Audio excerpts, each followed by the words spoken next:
So sabi nila, ang Neo by Vikings daw ang pinaka high-end buffet ng Vikings. At dahil nga birthday ng aking butihing mister, kaya naman sabi ko kako, eto na ang best time para ma-experience itong Neo by Vikings, especially yung Podium Branch. Kasi sabi sa reviews, mas maganda daw ang ambience at selection ng food sa Podium Branch compare sa SM Aura. By the way, meron pala silang birthday promo na kapag pumunta ka ng mismong araw ng birthday mo, free ka na basta meron kang kasamang one full paying adult. By the way mga mima, Monday dinner buffet nga pala kami pumunta dito at ang current rate nga ngayon 2025 ay 1,768 per adult. And in all fairness mga mima, napaka-romantic din naman mag-dinner date dito dahil meron silang pa-live music every night.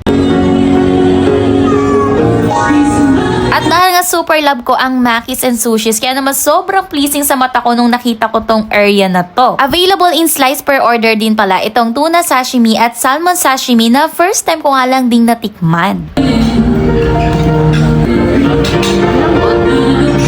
At dahil nga very Filipino ang panlasa natin, kaya naman hindi natin pwedeng palagpasin ng lechon. At syempre para sulit yung bayad natin, syempre kukuha tayo ng steak na sobrang lambot kahit well done. Medyo manamis-tamis din pala yung lasa ng lamb leg. Itong pork ribs, sakto lang. Ito namang peri chicken, hindi ko siya natikman kasi ayaw ni Mister. Marami ka ring pagpipilian ng fried rice, may steak rice, kimchi rice, and yang chow. At eto pa yung iba sa mga Filipino dishes na pwede nyong pagpilian. Merong kare-kare with bagoong, chicken inasal, at meron ding dinuguan. And to be honest nga sa inyo, hindi na talaga ako familiar sa ibang mga dishes. Kaya kung gusto nyong matikman yung iba't ibang selection ng cuisines, like Mediterranean, Chinese, Japanese, French, and Italian cuisines, must try talaga dito sa Neo by Vikings. At sa lahat nga ng nakainan kong affordable buffet, etong Neo by Vikings lang ang pinaka-elegante at classy sa kanilang lahat dahil para kang kumakain talaga sa loob ng hotel. By the way, back to food tayo. Marami rin silang iba't ibang klase ng pizza pero hindi ko na natikman kasi feeling ko sobrang heavy na. You can also make your own halo-halo and meron din silang mga fresh fruits na best to offer kapag may dala kayong babies. Hala, at may puto bongbong din pala pero hindi ko na natikman. Maraming pagpipilian sa pastries pero itong mini croissant lang talaga yung tinikman ko. Masarap na siya alone pero mas masarap siya nung sinawsaw ko siya sa cheese ball. Marami ring ready available na salad and pasta and meron din namang made to order like chicken alfredo, creamy pesto, basil and tomato pasta, and aglio olio which we had tried. Pagka-serve nga sa table namin, ang una ko napansin is ang bango niya. Pinaamoy ko nga kay Mister kasi hindi ko mawari kung olive ba o garlic yung naaamoy ko. So back to food tayo. Pwede rin pala kayong gumawa dito ng hot pot ninyo at kung mahilig kayo sa dim sum, lahat na ata ng klase nandito na. Pero hindi ko na na-try kasi feeling ko ang bibigat niyan sa tiyan. For the drinks naman, meron silang dalawang coffee machines, Twinings din yung tea. Meron ding mga alcoholic drinks like wine, vodka, and beer in can. And of course, iba't ibang flavor ng juice. So eto na nga yung first batch ng mga main dishes na pinagkukukuha namin at feeling ko nga dito pa lang sulit na yung binayad namin. Kimchi rice pala yung pinili ko pero to be honest kahit ganyan yung itsura niyan, hindi ko siya nalasahan. Buti na nga lang masarap yung lechon except sa balat dahil hindi na crunchy yung balat. Nagustuhan ko rin pala yung steak kasi kahit well done yung pagkakaluto, sobrang lambot niya at hindi naging goma. One of the fave nga rin itong tempura na hindi nagkakaubusan ng serving unlike other buffet.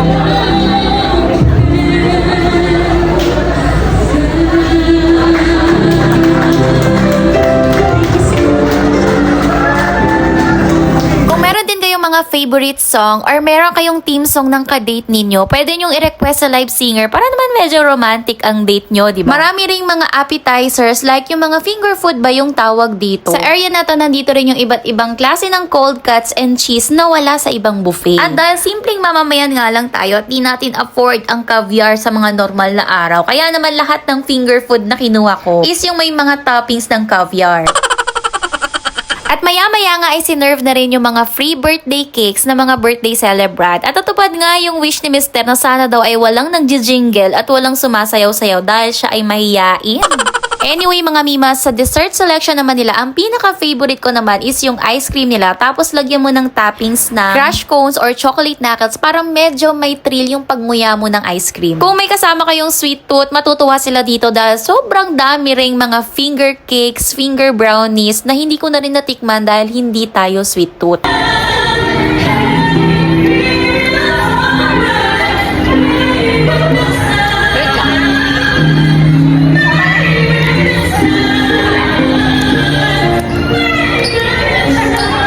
Paglabas kami ng pagkain. By the way mga Mima, pwede nyo palang ipa-take out yung mga free birthday cake ng mga birthday celebrant like what we did.